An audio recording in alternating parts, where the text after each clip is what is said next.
And now I'm going to pass over to our next presenter, Bas Hintemann.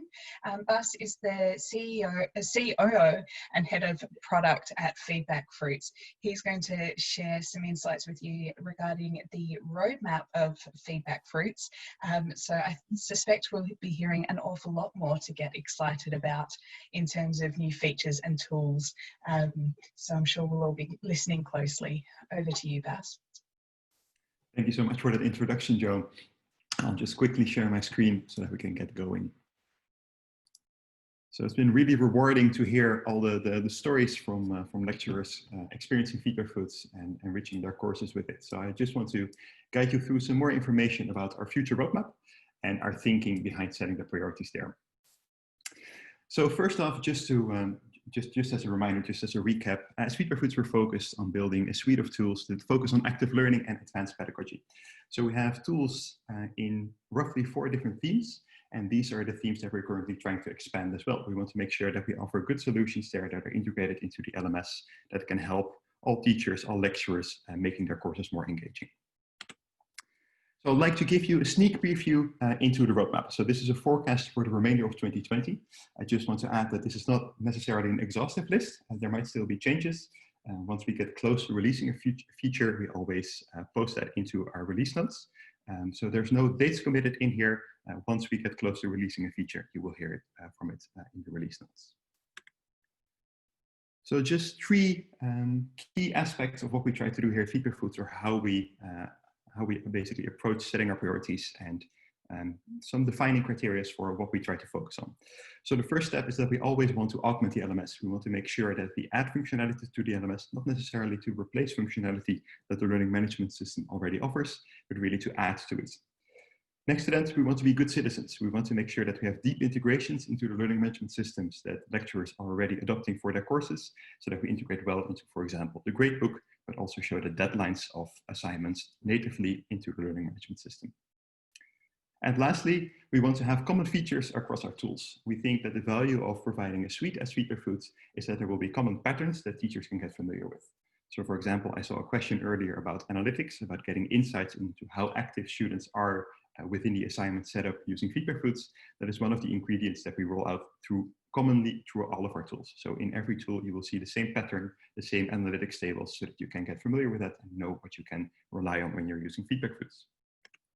All right, so without much further ado, I will just go quickly through some of the new tools, new ingredients, improvements that we're making. I won't have time to go into depth for all of these. If you have any questions or any things that you're specifically interested in, feel free to post a question to the Q&A. If we don't get to it at the end of this call, then we can follow up also later. So when it comes to new tools, those are new, entirely different tools that we want to add to the suite, as shown before in one of those 4 columns. So the first one was just demoed by Joost as co-created with Wilco at Erasmus University, which is the automated feedback tool. So we've just got some insight into that. We're also working on a tool for team-based learning, a nice approach that was brought forward to us by IE Business School here in Europe. And it's focused on making sure that groups can take quizzes together and also learn from each other as a group. So we're excited to bring more quiz-related functionality in that regard. Next to that, we're currently seeing a lot of interest in topic discussions. So we already have discussion tools, for example, around artifacts, work that students have handed in, either individually or as a group. But we're now also looking into whether we can support topic discussions better. So more forum-style discussions, open-style discussions. We're seeing whether we can come up with technology that follows the same patterns that we already have, that lecturers like, and how we can enrich the LMS with that. Next to that, we're focusing on improving the ingredients. These are the functionalities that we have common across our tools and that we think help lecturers easily set up activities and do so in a scalable way. So the first category there is learning activity management. We want making copying easier using a library so that teachers can highlight which activities they want to reuse over courses over time.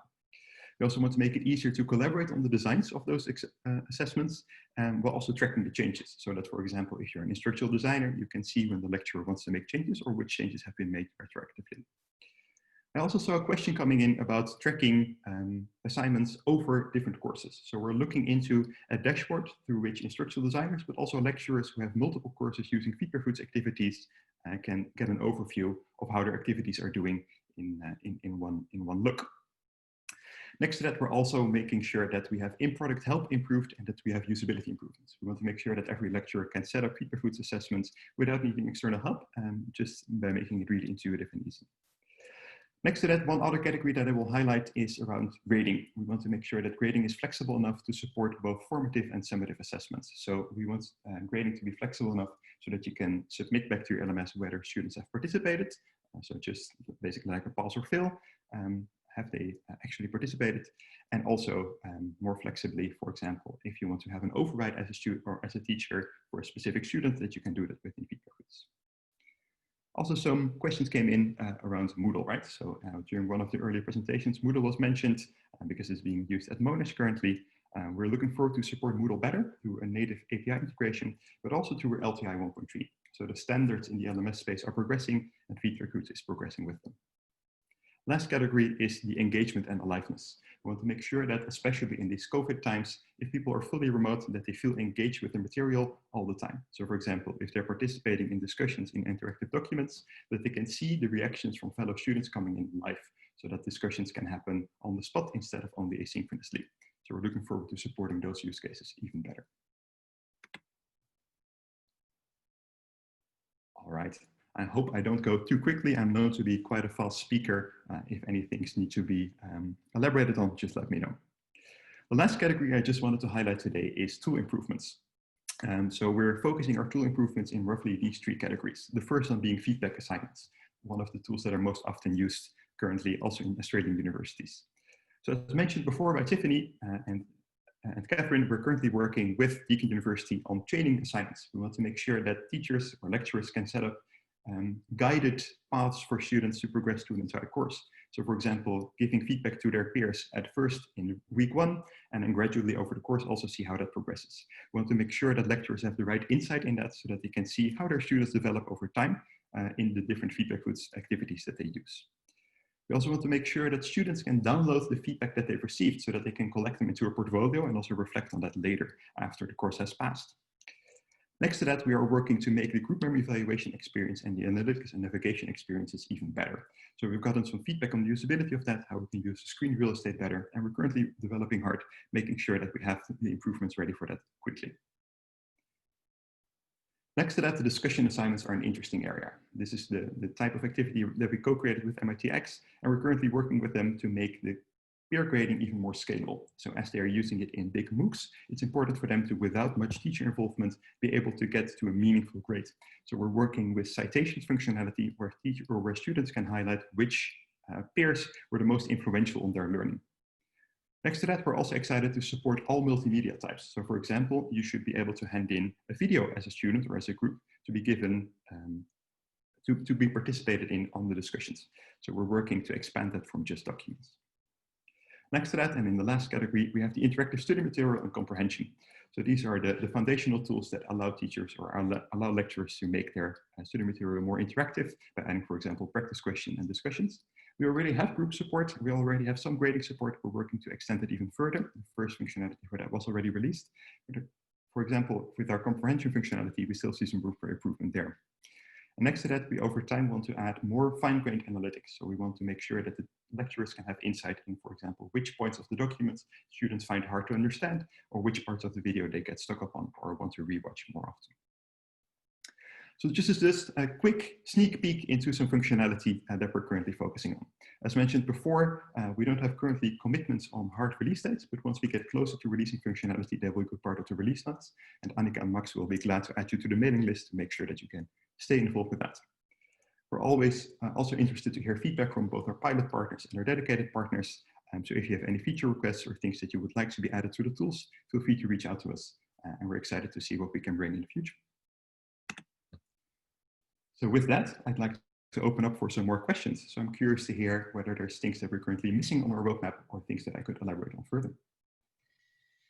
Thank you very much. Sounds like there's some exciting stuff happening there, and we've got a few people in the chat who are very excited to see their student PDF feedback download, and that will make life a lot easier for students to be able to download that. We've also got a question from Susie McFarlane, who is she's from the Faculty of Health at Deakin, With the team-based learning, will the team-based learning tool also include or integrate with a video conferencing function? At the moment, the Faculty of Health teams run online team-based learning with students using 2 tools at the same time. Interdashboard for team-based learning and Blackboard Ultra for video conferencing. While they do it brilliantly, it's tricky to manage too. Do you think that will be facilitated? First off, Susie, thanks for asking that question. I think it's a great one, and it makes total sense in these asynchronous times where students are not used to seeing each other in person. And I think it will make the tool indeed a lot more flexible. So for our first version, we don't have this on the roadmap, but it's definitely something that we're considering, where we can add support for video conferencing and those kinds of asynchronous or perhaps, synchronous ways of collaborating, but indeed over video, so without being in the same room.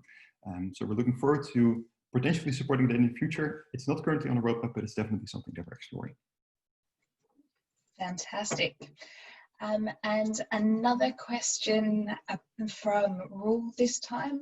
Any plans to look into different types of assessments, including infographics? Interesting. So I'm curious to hear whether that would be mostly focused on, for example, peer feedback or more in general. So we're always exploring use cases that are already desired by teachers, perhaps already tried out with some workarounds or with some more complex solutions, and seeing how we can use technology to make that easier. So we can use the ingredients that we already have to quickly come up with that and validate it in the field. So I'm excited to hear more. So Roel, if you could elaborate on that perhaps later or send us an email, and then we're definitely excited to explore that with you. Great. And another question that Susie actually asked earlier, there's some demand for students to be able to review more than the minimum allocated number of peer review assignments. Is there any scope for that coming up in future as well? Oh, that's definitely a great question. So we already have functionality close to that within our discussion assignment. So the discussion assignment is set up in 2 different phases. One in which the students are allocated to some work to discuss, so that we have at least some discussions happening on all the work that students handed in. And then there's the open discussion phase, in which students can just participate in discussions on work that they find interesting, that they weren't allocated to before, but that they just want to participate in. We already have limited functionality for that in peer review. You can opt as a teacher to do a fully open assignment in which all the work handed in by students can be seen by others, and that you can participate in it. It is something that we're exploring in more detail in the future. For example, also students being able to pick which work they want to review. There's definitely some challenges around that. We want to make sure that every student gets enough feedback and that it's basically spread throughout the course. But it's definitely something that is interesting to us. Fantastic. I'm actually, there's so much interesting stuff going on and being developed. I'm just interested to know what you personally are most excited about. What do you think is going to make the biggest difference in terms of the usability and the real appeal of FeedbackFruits? A great question, Joost. So I'm really excited about the work that Joost and Wilco are currently doing with automated feedback. I think the work that they're doing can be foundational for the future of FeedbackFruits, as it will allow teachers to spend time on specific feedback with other use cases already covered by AI. So what we're currently looking at is, of course, feedback on work, but we're also looking into how we can bring those kinds of patterns, bring that kind of artificial intelligence behavior into other aspects. For example, providing feedback on the feedback that students are giving, making sure that the quality of that is higher. So there's lots of different areas in which we think we can roll this ethical AI with well-established also privacy mitigations, so that we can do it in a meaningful way and make sure that the teachers are spending their time on the things that they want to do instead of on the bureaucratics of education, or basically the low-hanging fruits when it comes to feedback, so that the learning process can be facilitated more easily. So in our ambition to make every course engaging, we think that that can definitely play a big role. Yeah, I would definitely agree with that. Final question, is there any work happening on other LMS integrations? It's coming in from Lenka from Griffith. Great question. So we currently have integrations with all learning management systems that offer LTI capabilities. So for example, that includes Brightspace, Canvas, Moodle, edX, Blackboard. All the basically the major ones support the standard as being set by IMS Global. We're also currently exploring integrations with systems that might not support LTI yet. So for example, Microsoft Teams is of course getting some traction within the educational space. So we're currently seeing how universities are adopting tools like that and what would be a meaningful way for FeedbackFruits to integrate into those. So when it comes to that, if you are currently at a university that is exploring other tools that we don't integrate with yet, we're definitely interested to hear about your use cases. So feel free to reach out so that we can understand how we could integrate with those and what we can do in the future. Fantastic. Well, thank you so much for sharing the new tools and developments with us. And again, I'm sure that Max and Annika will be getting lots of emails about how and when people can access some of those new functions. I'm going to pass back to Chia and Michael now for our closing remarks. But never fear, we do have another Q&A session scheduled in about 10 minutes, so please do continue to put your questions into the Q&A, and Sheila and I will be facilitating that one once Chia and Michael have summarised. Over to you, Chia and Michael.